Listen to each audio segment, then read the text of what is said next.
Baik, assalamualaikum warahmatullahi wabarakatuh. Pada kesempatan kali ini saya Muhammad Asnandi dengan NIM 196131672 ingin menjelaskan tentang hukum dan perubahan sejarah. Tugas video ini saya buat untuk memenuhi tugas dari mata kuliah filsafat sejarah yang diampu oleh dosen saya yang bernama Profesor Dr. Toto Soeharto. Nah, teman-teman semuanya, sebelum kita mempelajari lebih jauh, kita mulai dari untuk menjelaskan hukum sejarah ini dari hukum kausalitas. Nah, hukum kausalitas ini adalah hukum sebab akibat. Kemudian Edward Carr menjelaskan bahwa sejarah terjadi karena ada sebab akibat gitu. Nah, yang merubah atau mempengaruhi dari suatu kejadian itu atau suatu sejarah atau suatu peristiwa itu dipengaruhi oleh sebuah peristiwa yang memiliki latar belakang sebelumnya.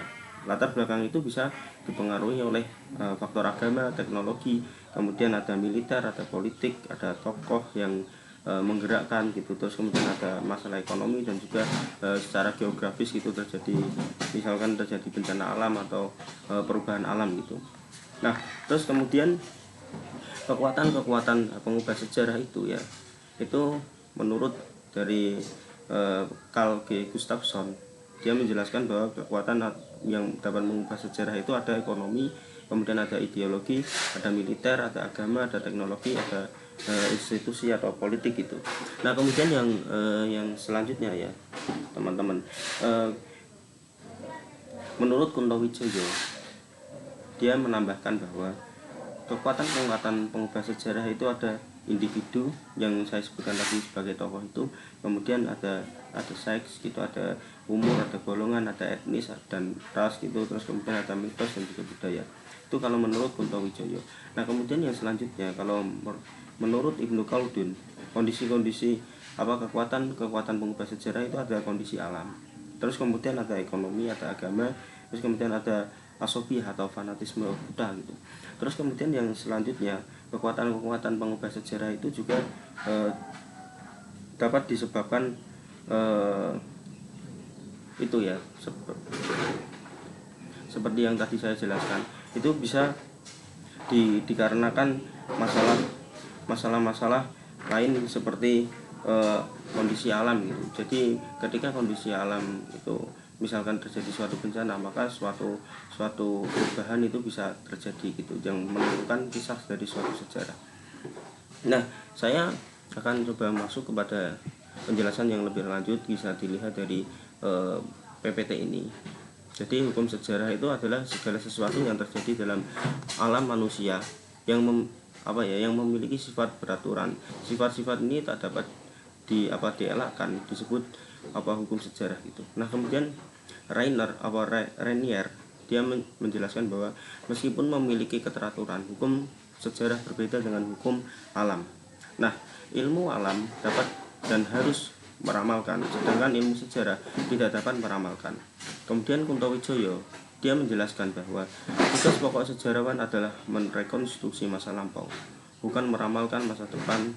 Kalau toh sejarah dipaksa melakukan ramalan, maka ramalan itu berada pada dataran perkiraan atau ekstrapolasi itu berdasarkan dari historical trend. Nah, jadi kemudian yang selanjutnya, segala yang terjadi dalam panggung sejarah itu mengikuti hukum kausalitas seperti yang saya tadi jelaskan gitu. Jadi hukum sebab akibat. Jadi Carr dia menjelaskan bahwa sejarah tidak lebih dari study of causes gitu. Nah, kemudian yang kedua yaitu hukum aksiden, menyatakan bahwa peristiwa sejarah dianggap sebagai kenyataan yang terjadi secara kebetulan.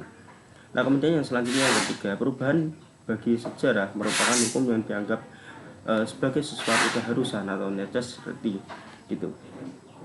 Nah, kemudian kekuatan pengubah sejarah seperti yang tadi telah saya singgung di depan gitu ya, bahwa kekuatan pengubah sejarah itu ada banyak tadi, ada versinya seperti yang ada di catatan saya ini, ada dari Carl Gustafsson, ada dari Kunto Wijoyo, ada Ibnu Khaldun gitu, yang mana kurang lebihnya dari yang tadi itu banyak kemiripan yang saya rangkum ada seperti kondisi alam atau iklim, udara dan makanan gitu. Terus kemudian ada ekonomi gitu. Terus kemudian ada agama, kekuasaan dan asobiah, dan juga sebenarnya ada politik juga gitu.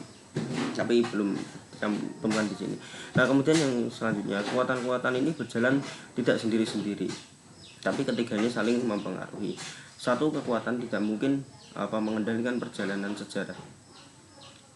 Nah, perjalanan sejarah adalah mungkin berkat saham sejumlah kekuatan yang saling berinteraksi gitu. Jadi ada banyak faktor yang saling berinteraksi gitu, tidak hanya satu faktor. Nah, mungkin ini sekilas yang bisa kami jelaskan. Terima kasih. Assalamualaikum warahmatullahi wabarakatuh.